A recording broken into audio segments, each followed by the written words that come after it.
Baby का ना head बिल्कुल आ चुका था बाहर। मेरा वाटर बैग जो है लीक हो गया और एकदम कह दिया कि मम्मी प्लीज़ मेरा आप जो है सिजेरियन करा दो। मैं तो बस मुझे मतलब वही सारी चीज़ें लग रहा है कि अभी रियल में ना वो सारी चीज़ें मेरे साथ 8 सेंटीमीटर जो है ओपन हो चुका है।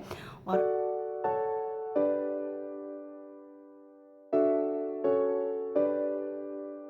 हेलो फ्रेंड्स, मैं हूँ राधिका और आप लोगों का वेलकम है मेरे यूट्यूब चैनल पे राधिकाज़ लाइफ एंड लिविंग। तो दोस्तों, मैंने आप लोगों के साथ लास्ट वीडियो में शेयर किया था मेरी फ़र्स्ट प्रेगनेंसी की जर्नी और एक्सपीरियंस, जिसमें मैंने आप लोगों को बताया था कि किस तरह मैंने और मेरे हस्बैंड ने जो है हमारी फ़र्स्ट प्रेगनेंसी प्लान की थी और मैंने लॉकडाउन में अपनी प्रेगनेंसी को कंसीव किया था। उसके बाद डॉक्टर की विज़िट और डॉक्टर ने मुझे जो है कोरियोनिक सेपरेशन बता दिया था। तो किस तरह मैंने अपने उस कोरियोनिक सेपरेशन को एक हेल्दी प्रेगनेंसी में बदला था, या जो भी चीज़ें हुई थी, और डॉक्टर ने मुझे अबॉर्शन तक के लिए कह दिया था। तो अगर आप पहली बार मेरी इस वीडियो को देख रहे हैं और पिछली वीडियो देखना चाहते हैं तो मैं उसका लिंक दे दूंगी, आप लोग ज़रूर देखिएगा। और चैनल पे पहली बार आए हैं तो प्लीज़ मेरे चैनल को सब्सक्राइब कीजिए, लाइक कीजिए, शेयर कीजिए। आगे भी मैं बहुत सारी प्रेगनेंसी से रिलेटेड वीडियो बनाने वाली हूँ जो कि आप लोगों के लिए बहुत ही ज़्यादा हेल्पफुल हो सकती है। और अगर आप लोग को कोई भी क्वेश्चन पूछना है तो वो आप लोग इनबॉक्स में आके पूछ सकते हैं। तो ठीक है, फिर उसके बाद बात करते हैं पार्ट 2 की। लास्ट मैंने आपको बताया था कि डॉक्टर ने मुझे कोरोना टेस्ट के लिए बोल दिया था कि आप लोग कोरोना का टेस्ट करा लीजिए इनका, उसके बाद ही जो है डिलीवरी हो सकती है। तो बस हमने फिर कोरोना का टेस्ट कराया था और उसकी जो है रिपोर्ट भी आ गई थी, तो नेगेटिव आई थी। तो हम उसके बाद डॉक्टर के पास गए और हमने डॉक्टर को रिपोर्ट दे दी थी। तो डॉक्टर ने कहा कि ठीक है, सब कुछ ओके है और आप लोग जो है तैयारी कर लीजिए डिलीवरी की, और जो भी चीज़ें मतलब ज़रूरी चीज़ है वो इकट्ठा कर लीजिए। तो डॉक्टर ने मुझे बोला कि आप ना साइड में आके लेट लो, मुझे कुछ चेक करना है। तो मुझे लगा कि शायद वो मेरा सर्विक्स चेक कर रही है। वैसे उन्होंने सर्विक्स भी चेक किया था, मेरा 2 से 3 सेंटीमीटर ओपन हो चुका था सर्विक्स। और उन्होंने ना दोस्तों मेरे ना वेजाइना में एक टैबलेट डाली थी, वो पेन जो है इंड्यूस करने के लिए होती है। लेकिन मुझे उस टाइम पता नहीं था कि उन्होंने मेरे ऐसे कोई पार्ट में मतलब कोई टैबलेट डाली है। मतलब मेरे सामने डॉक्टर ने बात करी थी, बट उस टाइम मैंने ध्यान नहीं दिया था। मम्मी और मेरे हस्बैंड को पता था इस चीज़ के बारे में, मुझे नहीं पता था, क्योंकि मुझे नेचुरल पेन नहीं उठ रहे थे और समय मेरा जो है डॉक्टर के हिसाब से पूरा हो चुका था। तो उसके बाद कुछ नहीं डाला उन्होंने, और फिर हम लोग उसके बाद जो भी थोड़ी बहुत चीज़ें रह गई थी, वैसे हमने 2 दिन पहले से जो है तैयारी शुरू कर दी थी। तो जितनी भी थोड़ी बहुत चीज़ें रह गई थी मेरी या बेबी की, तो वो हम लोगों ने मार्केट से लिया और फिर हम लोग घर गए। घर जाके फिर हम लोगों ने लंच किया। लंच करने के बाद फिर डॉक्टर ने ये भी कहा था मदर इन लोग को कि इनको ना आप कैस्टर्ड ऑयल देना, मतलब दूध में घोलकर, उससे भी जो है पेन जो है रिलीज़ होते हैं। तो वो भी किया, बट कुछ भी नहीं हुआ, क्योंकि सबको ये टेंशन थी कि मतलब जल्दी से हो जाए, अब बेबी मतलब हमारे आंखों के सामने हमारे हाथ में आ जाए। क्योंकि हम लोग जो है 19 नवंबर को आ गए थे देहरादून से, और हस्बैंड भी 3-4 दिन से वहीं थे। तो फिर शॉप का भी हो रहा था कि मतलब अभी बेबी वगैरह अगर हो जाए अच्छे से तो फिर मतलब हस्बैंड को भी वापस जाना था। तो टेंशन हर जगह की बनी हुई थी, यहाँ की भी और वहाँ की भी, क्योंकि दोनों चीज़ हस्बैंड को ही देखनी थी। तो उस टाइम हर लेडी को होता है कि मेरा हस्बैंड ना मेरे साथ हो, ये हर एक लेडी की इच्छा होती है, और सब आपके साथ होते हैं, पर एक पति का साथ होना ना बहुत ही मतलब लेडी को ना हिम्मत देता है। वो मतलब एक अलग ही फीलिंग होती है, क्योंकि आपकी शादी होती है और फिर एक ये जर्नी शुरू होती है, तो उसमें आप दोनों साथ होते हो, आप लोग के सारे डिसीजन साथ होते हैं। तो इसलिए हस्बैंड का रहना बहुत ही ज़्यादा ज़रूरी होता है। मतलब जितना पॉसिबल हो सके, अगर रह सकते हैं हस्बैंड साथ तो रहना चाहिए। तो बस फिर उसके बाद मम्मी ने मतलब मुझे वो भी ऑयल भी पिला दिया, बट मुझे कोई भी पेन जो है नहीं रिलीज़ हुए। फिर उसके बाद हम लोगों ने रेस्ट वगैरह किया। तो शाम को जो मेरी सबसे बड़ी वाली सिस्टर इन लॉ है, जो मतलब उस टाइम वहाँ पर आई थी नामकरण में हमारे साथ, वो उनका जो ससुराल है हरिद्वार में है। तो वो उनकी ना फ्रेंड है एक रिया दीदी, वो और उनके हस्बैंड ना उनसे मिलने आ गए। एक होता ही है कि चलो फ्रेंड आ रखे हैं तो मिल लेते हैं। तो मतलब उस टाइम मैं भी नीचे थी, मैं भी उन लोगों से मिली, मैंने मतलब नमस्ते वगैरह करी और फिर मैं अपने रूम में चली गई। मम्मी ने कहा कि जा तू आराम कर ले, और मतलब फिर ये था कि कभी भी पेन उठ सकते हैं, बस ये कहा था कि ध्यान रखना कि अगर कुछ भी पेन वगैरह आपको उठे। और डॉक्टर ने भी मुझे कहा था कि अगर आपका वाटर बैग लीक होगा या अगर आपको पेन उठेंगे तो आपको तुरंत हॉस्पिटल में आके एडमिट होना है, वेट नहीं करना है। तो अब मुझे हल्का सा भी कुछ हो रहा था तो मुझे सबको यही हो रहा था कि मतलब से पेन तो नहीं उठ गया, कुछ तो नहीं हो गया। तो मतलब सब बार बार पूछ रहे थे सब कुछ ठीक है, सब कुछ ठीक है। तो वैसे 6 बजे तक सब कुछ ठीक था। तो मैं अपने रूम में गई और थोड़ी देर लेटी। उसके बाद फिर ना मैं वॉक करने लग गई, क्योंकि इतने बड़े पेट में ना लेटा भी नहीं जाता, आप ज़्यादा देर लेट भी नहीं सकते हो, क्योंकि बहुत प्रॉब्लम होती है। जो प्रेग्नेंट होगी वो समझ सकती है इन चीज़ों को। तो मैं अपने रूम के सामने ही बरामदा है काफ़ी लंबा हमारा, तो मैं वहाँ पर ना वॉक कर रही थी। मैं ना थोड़ा बहुत वॉक भी कर लेती हूँ हल्का हल्का। तो मैं वॉक कर रही थी, तो जैसे ही मैं वॉक करके थक गई तो मैं चेयर में ना बैठ रही थी। तो इतने में फिर मैंने सोचा कि चलो मैं वॉक कर लेती हूँ दोबारा। तो जैसे ही मैं चेयर से उठी तो मुझे ऐसा लगा कि जैसे ना मेरा ना यूरिन पास हुआ है। पहले मतलब मुझे ऐसा फील हुआ, फिर मुझे लगा शायद मेरा भ्रम है, ये ऐसा नहीं है। तो मैं ना फिर वॉक करने लग गई। फिर मैं थकी, फिर मैं बैठी चेयर पे। फिर मैं उठी तो एकदम से फिर वही मुझे लगा कि मतलब मेरा ना यूरिन पास हुआ, और थोड़ा सा ना मतलब मेरा लोअर था वो थोड़ा मतलब गीला टाइप का भी हो गया। तो मैं वॉशरूम में गई, वहाँ मैंने देखा, मुझे डर लगा कि मेरा वाटर बैग लीक तो नहीं हो गया है। तो मैंने चेक किया तो ऐसा कुछ नहीं था, मतलब ठीक था। तो फिर मुझे लगा कि प्रेशर से शायद मेरा जो है यूरिन पास हो गया हूँ, क्योंकि प्रेगनेंसी में दोस्तों ये प्रॉब्लम होती है हर लेडी को कि यूरिन पास हो जाता है। कई बार आपको खांसते हुए छींकते हुए आपका यूरिन बिल्कुल ईजिली निकल जाता है। ये सबसे रेयर चीज़ होती है प्रेगनेंसी में, और सबसे ज़्यादा दिक्कत मुझे पूरी प्रेगनेंसी में इसी चीज़ से हुई है। क्योंकि आप कहीं भी 4 लोगों के बीच बैठे हो, खांस रहे हो, छींक रहे हो, हंस रहे हो, तो आपका यूरिन पास हो जाता है। तो ये चीज़ ना फिर मेरे साथ ना कंटिन्यू होती रही कि बार बार मैं घूम रही हूँ। मतलब ऐसे नहीं हो रहा था, अगर मैं खड़ी हो रही थी तो मुझे बिल्कुल भी मतलब ऐसा कुछ यूरिन पास नहीं हो रहा था। अगर मैं बैठ के खड़ी हो रही थी, जैसे प्रेशर लग रहा था मेरे ऐसे उठने में, तब मुझे पास हो रहा था। तो फिर मैंने हस्बैंड को बुलाया कि मुझे ना ऐसा हो रहा है, और मैं शायद जो सोच रही हूँ कि मेरा वाटर बैग लीक हो गया, कहीं वो तो नहीं है। फिर हस्बैंड ने मम्मी को बुलाया ऊपर कि मम्मी कुछ बात करनी है, आ जाओ, क्योंकि नीचे गेस्ट भी बैठे हुए थे। और फिर मतलब ऐसा अच्छा भी नहीं लगता गेस्ट के बीच इतना कुछ। तो मम्मी को मैंने बताया, तो मम्मी ने बोला कि बेटा वाटर बैग जब लीक होता है ना, तो ऐसा लगता है किसी ने ना मतलब टैप खोल दिया हो या फिर बाल्टी भर के पानी डाल दिया हो, इतना पानी गिरता है। और ये तुझे मतलब वही नॉर्मल यूरिन पास हो रहा होगा, और टेंशन मत ले, कोई बात नहीं, हम सब है, कुछ भी दिक्कत होगी तो बता देना। तो फिर मुझे भी लगा कि मैं कुछ ज़्यादा ही ओवर थिंक कर रही हूँ, ऐसा नहीं है, और पॉजिटिव सोचती हूँ। तो फिर डिनर का टाइम हो गया था, तो हस्बैंड ने मुझे डिनर ऊपर ही ला के दे दिया कि तुम ऊपर नीचे मत करो सीढ़ियों में। तो मैंने डिनर वगैरह किया। फिर उसके बाद ना मुझे ना ये चीज़ें ना ज़्यादा हो रही थी। फिर मेरे दिल में ना डर बैठ गया। मम्मी ने कहा वो ठीक था, बट मुझे फिर अंदर से मुझे क्या, हर एक मदर को ये होता है जो मेरा बेबी अंदर उसे कोई प्रॉब्लम नहीं हो। तो मुझे यही लगा कि ऐसा ना हो कि थोड़ा थोड़ा थोड़ा थोड़ा पानी गिर के सारा ही पानी ख़त्म हो जाए जो मेरा वाटर बैग के अंदर है, तो मेरा बेबी जो है ब्रीथ कैसा करेगा। मेरे मतलब मन में उस टाइम ये चीज़ आई। तो जो गेस्ट आ रखे थे उन्होंने भी डिनर करा और वो भी चले गए, तो रात के 9 बज गए थे।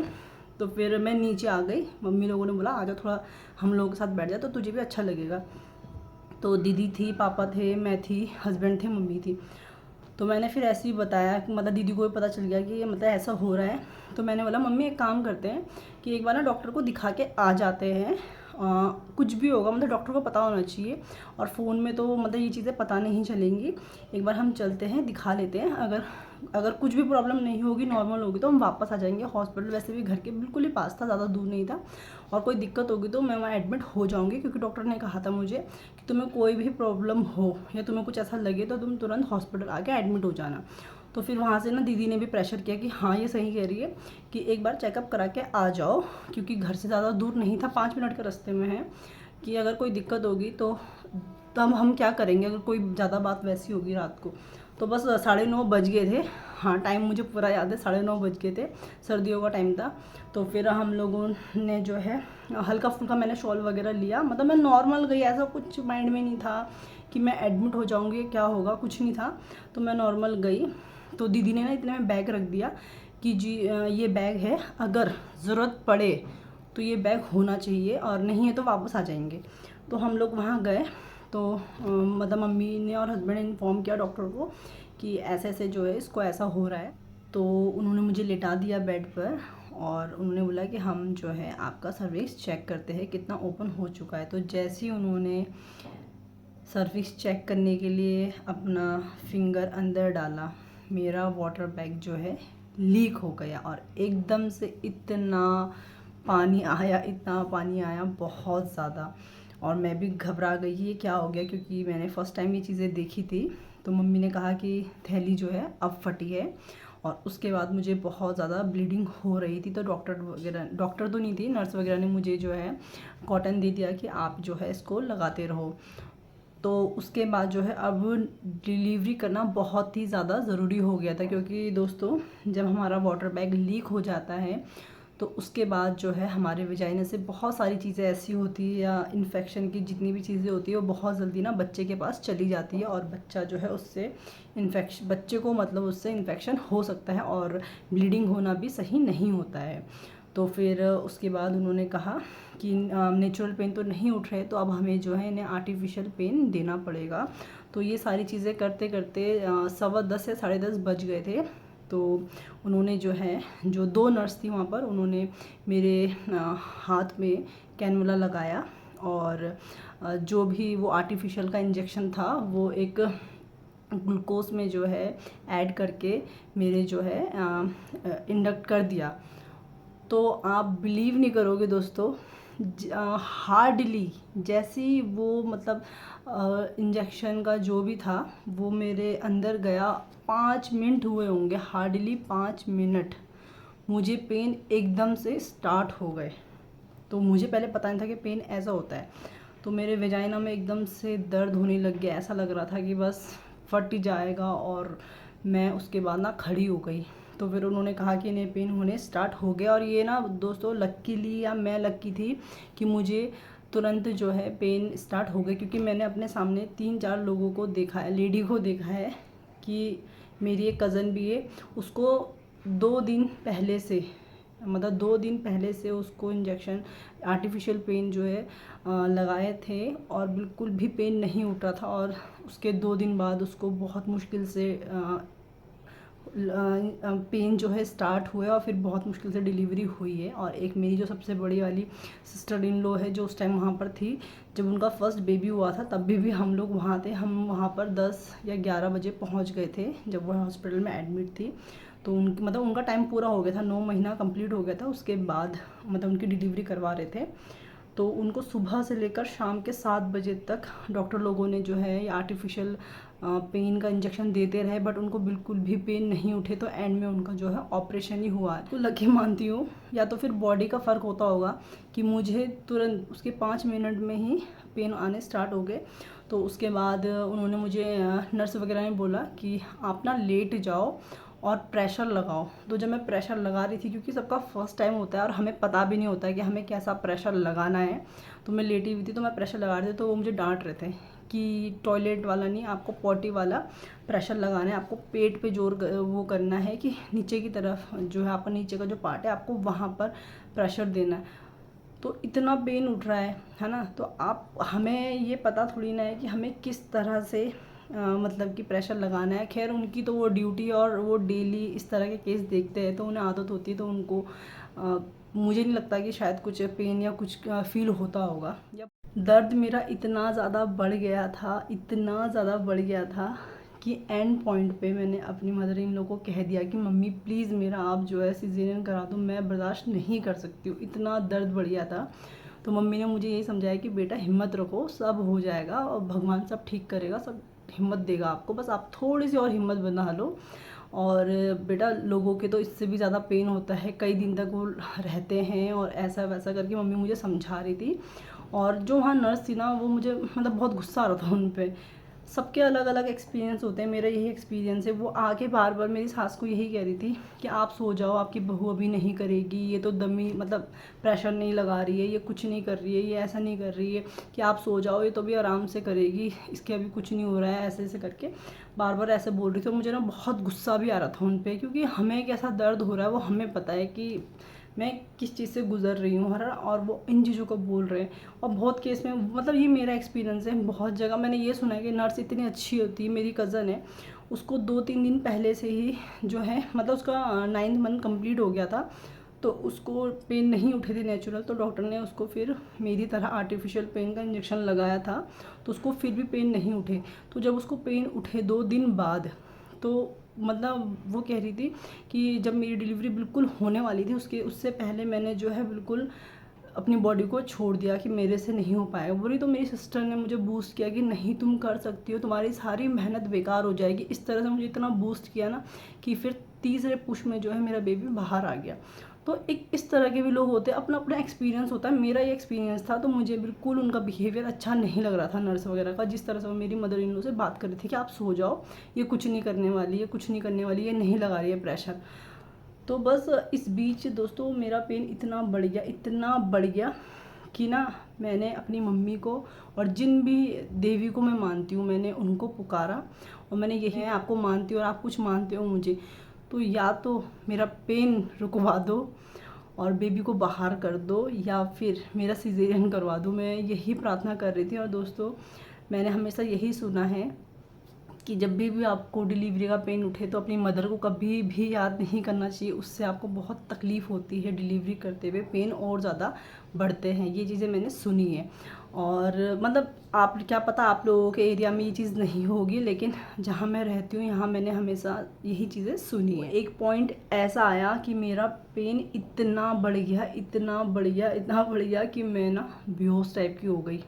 कि एक होता है ना कि बॉडी, मतलब मुझे पता ही नहीं कि मेरी क्या हो रही है क्या नहीं हो रही है, बस पेन उठ रहे थे मुझे ये पता था। और ऐसा नहीं होता कि जैसे आपको कई बार क्या होता है बहुत तेज़ बुखार आ जाता है, उसके बाद आपकी बॉडी ऐसी हो जाती है कि आपको कुछ फील नहीं होता। तो वैसे ही ना मुझे हो गया था कि मुझे कुछ फील नहीं हो रहा है। बीच बीच में बस नर्स आ रही थी सर्विक्स में, मैं चेक कर रही थी कि इतना अभी नहीं खुला है, ये चीज़ें बोल के थोड़ा और खुलना चाहिए। 4 सेंटीमीटर मेरा ओपन हो चुका था। तो ऐसे करते करते 12 बज गए थे, 12 सवा 12 हो गए थे। मतलब मैं अंदाज़ा लगा रही हूँ टाइम कि इतना हो गया होगा। फिर मैं बिल्कुल ना बेहोश टाइप की हो गई। मुझे कुछ समझ नहीं आ रहा था मुझे कौन क्या कह रहा है क्या नहीं कह रहा है। घर से बार बार फ़ोन आ रही थी, वीडियो कॉल आ रहे थे, सबको मेरे हस्बैंड दिखा रहे थे कि जिससे मेरा माइंड थोड़ा डाइवर्ट हो जाए। बट मुझे बिल्कुल सेंस नहीं था कि क्या हो रहा है क्या नहीं हो रहा है। मतलब मैं अभी अगर हस्बैंड को ऐसा मैंने बताया तो वो मुझे यही कहते हैं कि तुम्हें कुछ याद नहीं कि मैंने ऐसे किया था मैंने ऐसे किया था। मुझे वो कुछ याद नहीं, मैं बेहोश टाइप की हो गई थी। उसके बाद ना मुझे एकदम से ना पॉटी का प्रेशर आया। तो मैं लेट रखी थी बेड में, तो मैंने मम्मी को बोला मम्मी मुझे पॉटी जानी, मुझे पॉटी आ रही। तो मम्मी ने बोला रुक, मैं जो है नर्स को बुला के लाती हूँ। मैंने कहा नहीं नर्स को मत बुलाना, वो फिर डांटेगी। तो मम्मी बोला नहीं बिल्कुल नहीं उठना।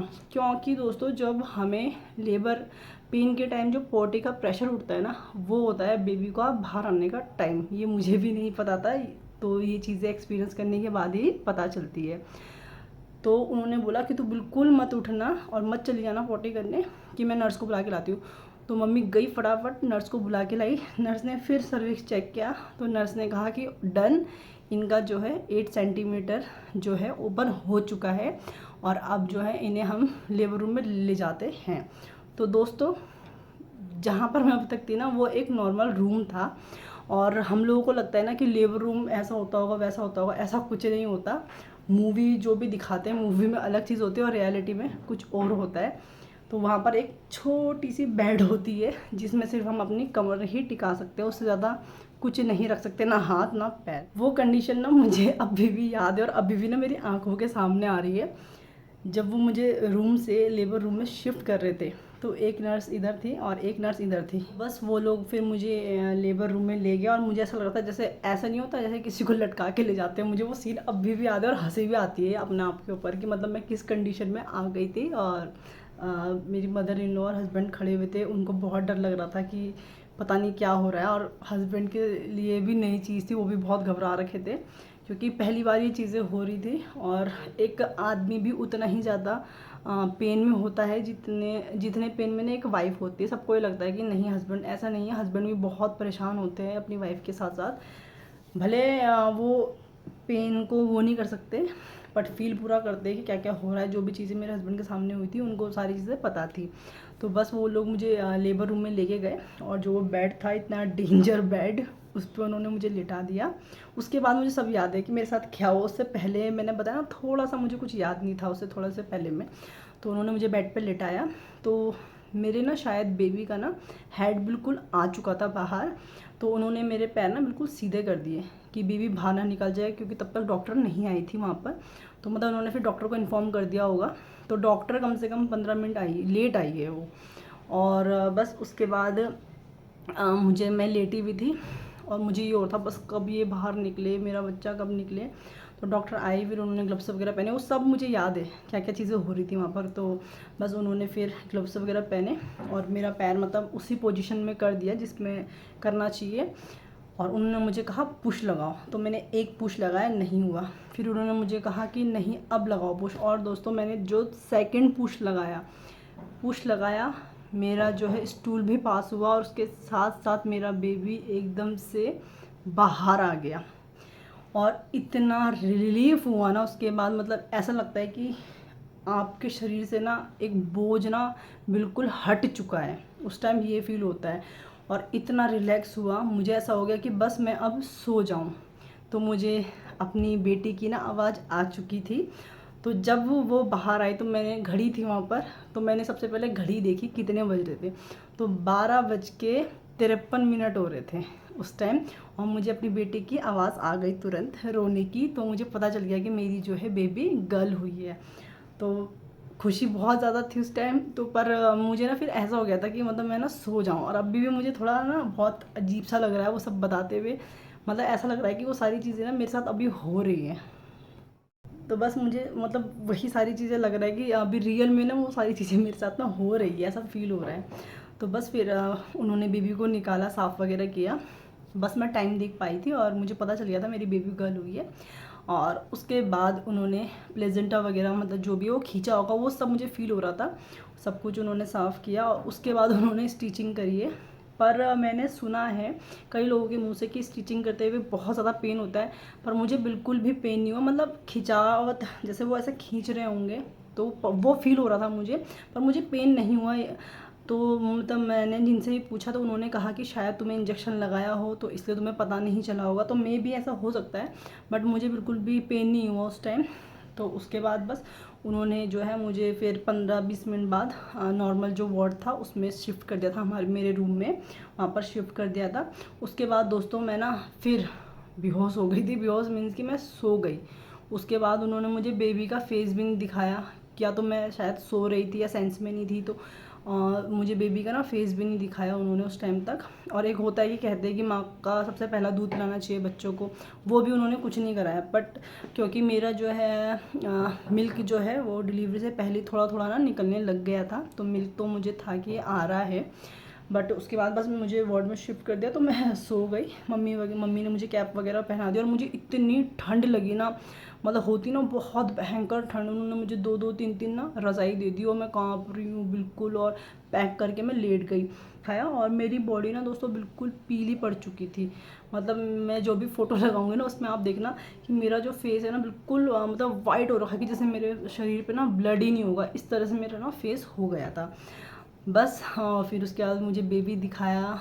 फिर मतलब इतनी क्यूट सी थी ना कुहू, बिल्कुल गोल मटोल। जब मैंने उसे देखा गाल ऐसे और होठ ऐसे, मैं ना उसकी फ़ोटो लगा दूंगी, आप लोग देखना। मतलब बिल्कुल ऐसे, और उसको कैप पहना रखी है और अच्छे से पैक कर रखा, और ऐसे, और इतनी क्यूट लग रही है। तो फिर मतलब मम्मी लोगों ने मुझे बाद में बताया कि जैसे ही मतलब कुहू पैदा हुई थी तो डॉक्टर ने तुरंत कहा था कि ये तो पहाड़ी बच्चा पैदा हुआ है। मतलब मेरठ में जो भी गढ़वाली या कुमाऊनी पहाड़ के होते तो उन्हें पहाड़ी बोलते हैं, कि ये तो पहाड़ी बच्चा पैदा हुआ है, इस तरह से डॉक्टर ने बोला था। और कुहू के साथ ना एक दिक्कत आ गई थी। मम्मी कह रही थी कि उसके ना कुहू के ना मतलब वो मैंने भी बाद में देखा था कि उसकी आँखों में ना काफ़ी रेड हो गया था। तो मम्मी कह रही थी कि जब वो हमारे पास आई तो ना वो घर घर मतलब आवाज़ वैसी हो रही थी उसकी, तो शायद उसने पता नहीं कुछ पानी पी लिया था या कुछ ऐसा था। तो फिर डॉक्टर ने उसको उल्टा करके ना खूब ऐसे ऐसे ऐसे ऐसे करके खूब मारा है कि उसके, तब थोड़ा सही हुआ था। मम्मी कहती उसे थोड़ी हमें मतलब थोड़ा लेट दिया था बेबी को, एकदम से नहीं दिया था। बस फिर उसके बाद सुबह हो गई, फिर मुझे ना चाय वगैरह दी, चाय बिस्किट वगैरह दिए, वही मैंने थोड़ा बहुत खाया। और बस उसके बाद फिर सब आ रहे थे, और फिर जब डॉक्टर फिर मॉर्निंग के विजिट में आई और फिर जब कुहू को देखा तो बोलने लगे अरे ये तो मेरे पापा की शक्ल में बिल्कुल। और सच में कुहू डिट्टो अपने पापा की तरह मतलब है। अब तो थोड़ा बहुत उसका फेस चेंज हो गया है, मगर अगर मैं बचपन की बात करूँ तो वो सेम टू सेम अपने पापा की तरह है। मतलब थी बचपन में तो बिल्कुल सेम अपने पापा की तरह थी। मेरा मतलब कोई फेस कट कुछ भी नहीं है उसमें, सब कुछ अपने पापा की तरह है, फेस कट वगैरह सब कुछ। तो बस फिर यही सारी चीज़ें थी। और मतलब मुझे बिलीव नहीं था कि इतनी जल्दी मेरी डिलीवरी हो जाएगी। तो दोस्तों, अगर मैं ना बात करूं कि मेरी इतनी जल्दी 2 ढाई घंटे में डिलीवरी होगी, तो उसका ये रहता है कि हम लोग ना पहले से प्लानिंग करके रखते हैं। तो वो चीज़ शायद मुझे लगता है जो मैंने सारी अपनी पूरी प्रेगनेंसी में करी, तो शायद वो मुझे बहुत ज़्यादा हेल्पफुल हुई हो, है ना। तो उस चीज़ के बारे में मैं आपसे बाद में बात करूँगी, एक अलग से वीडियो बनाऊँगी कि मैंने ऐसे क्या क्या चीज़ें करी कि मेरी इतनी जल्दी ना डिलीवरी हो गई। मेन चीज़ दोस्तों होता है डिलीवरी के लिए सर्विस, आपका सर्विस कितने जल्दी ओपन हो जाएगा। तो मेरा ऑलरेडी 3 से 4 सेंटीमीटर ओपन था जब डॉक्टर के पास हम गए थे स्टार्टिंग में। उसके बाद धीरे धीरे मतलब मेरा बहुत जल्दी जो है ओपन हो गया था। तो उसके लिए भी मैंने ना शुरू से मैं वीडियो वगैरह देखती थी और उन्हीं चीज़ों को मैं फॉलो करती थी। तो उसके लिए भी मैं एक अलग से वीडियो बनाऊंगी, है ना। तो वो आप लोग देखना ज़रूर, क्या पता आप लोगों के लिए बहुत ज़्यादा हेल्पफुल हो। और हमें प्रेगनेंसी में दोस्तों स्टार्टिंग से ही ना अपनी डिलीवरी के लिए सारी प्लानिंग कर लेनी चाहिए कि मुझे या हमें क्या क्या चीज़ें करनी चाहिए जिससे सारी चीज़ें हमारी ईजी रहे। मम्मी तक ने कहा कि मतलब हमें बिलीव नहीं था कि इतनी जल्दी डिलीवरी हो जाएगी। और मतलब जिनको भी बताया सब चौंक गए कि डिलीवरी हो गई। और मेरे मायके में जब फ़ोन किया तो सब हैरान थे, क्योंकि सबको ये था कि अगले महीने डिलीवरी होगी, और सब सरप्राइज़ हो गए क्योंकि 1 महीने पहले डिलीवरी हो गई। और हाँ, मैं बताना भूल गई, कुहू का वेट जो था 3 kg 250 ग्राम था, जो कि बहुत अच्छा वेट था उसका, जो कि 1 महीने पहले ही वो हो गई। उस हिसाब से भी बहुत अच्छा वेट था उसका, मतलब कुछ भी ऐसी दिक्कत नहीं थी, सही थी, हेल्दी हुई थी वो। और बस, तो मम्मी लोग भी ये कह रहे थे कि हमें बिलीव नहीं था कि इतनी जल्दी तेरी डिलीवरी हो जाएगी। तो उसके लिए बहुत मेहनत करनी पड़ती है स्टार्टिंग से, जो मैंने करी है। तो बस यही थी मेरी स्टोरी। उसके बाद बस कुछ टाइम बाद डॉक्टर ने मुझे जो है डिस्चार्ज कर दिया था, और बस यही कहा था कि आप 5 से 6 दिन बाद आना और अपने स्टिचेज वगैरह अच्छे से चेक करना और वही केयर वगैरह करना जो भी होती है ना। तो इस बारे में मैं आगे जो है सीरीज़ में वीडियो बनाती रहूँगी कि मैंने किस तरह अपनी केयर करी। और मैंने अपना वेट लूज़ भी बहुत जल्दी कर लिया था आफ्टर डिलीवरी, वो उसकी भी मैं आपको अपनी जर्नी बताऊँगी कि मैंने कैसे किया था। तो बस यही थी मेरी डिलीवरी रूम से लेकर और डिलीवरी तक की स्टोरी की क्या क्या एक्सपीरियंस होता है लेबर रूम में, क्या क्या चीज़ें। तो दोस्तों, ये एक बहुत ही अच्छा मोमेंट होता है हर एक मदर के लिए, और सारी यादें ना मेरी एकदम से रिक्रिएट होगी, सारी चीज़ें मेरी आंखों के सामने आ गई है कि जो जो भी चीज़ें उस टाइम हुई थी और किस तरह को मेरे हाथों में आ गई थी। तो बस आप लोगों को थोड़ी सी हिम्मत की ज़रूरत होती है, जो कि बहुत ज़रूरी होती है। अगर आप हिम्मत हार जाते हो तो आपकी सारी मेहनत बेकार हो जाती है कि मेरा लक अच्छा था, या मैंने स्टार्टिंग से सारी चीज़ें या प्रिपरेशन उसी हिसाब से करी थी कि मेरी इतनी जल्दी डिलीवरी हो गई थी। बहुत से केसों में मैंने देखा है, खुद मैंने अपनी भाभी का देखा है, 3 दिन तक वो इतना तड़प रही थी ना डिलीवरी मतलब लेबर पेन से। तो वो चीज़ें देख के तो बहुत ही मुझे डर लगता था कि पता नहीं मेरे साथ क्या होगा। तो इसीलिए बस थोड़ी सी हिम्मत रखनी होती है और अपने भगवान पे भरोसा रखना होता है, और थोड़ा सा डॉक्टर या फिर जो भी नर्स होती है उन्हें कोऑपरेट करना होता है, आपको जो भी वो कहते हैं वैसा करना होता है, तो सारी चीज़ें फिर ईजी हो जाती हैं। तो आई होप कि आप लोगों को मेरी ये वीडियो अच्छी लगी होगी और यूज़फुल लगी होगी। तो आपको पता ही है कि आप लोगों को मेरा चैनल क्या करना है, सब्सक्राइब करना है, वीडियो को ज़्यादा से ज़्यादा शेयर करना है लोगों के साथ जिनसे कि उनके लिए भी ये चीज़ें हेल्पफुल हो सके, और लाइक करना है और खूब सारा प्यार देना है। तो ठीक है दोस्तों, मैं इस वीडियो को फिर यहीं पर करती हूँ एंड, और आपसे मिलती हूँ एक नए वीडियो के साथ। और बस बहुत सारी मैं इस तरह की जो है हेल्पफुल वीडियो बनाती रहूँगी आगे भी, और भी चीज़ें हैं मैं बताऊँगी उसके बाद कि किस तरह मैंने जो है आफ्टर डिलीवरी अपनी केयर करी और कुहू की भी केयर करी, और मैंने अपना वेट भी लॉस किया था, उसकी भी मैं जर्नी बताऊँगी कि किस तरह मैंने अपना 15 kg वेट लूज़ कर लिया था 2 से 3 महीने के बीच में। तो वो सारी चीज़ें भी मैं शेयर करूँगी। तो आप लोग इन अच्छी अच्छी इन्फॉर्मेशन के लिए मेरे साथ बने रहिए मेरे चैनल पे और देखते रहिए मेरे वीडियो को। तो ठीक है, बाय बाय।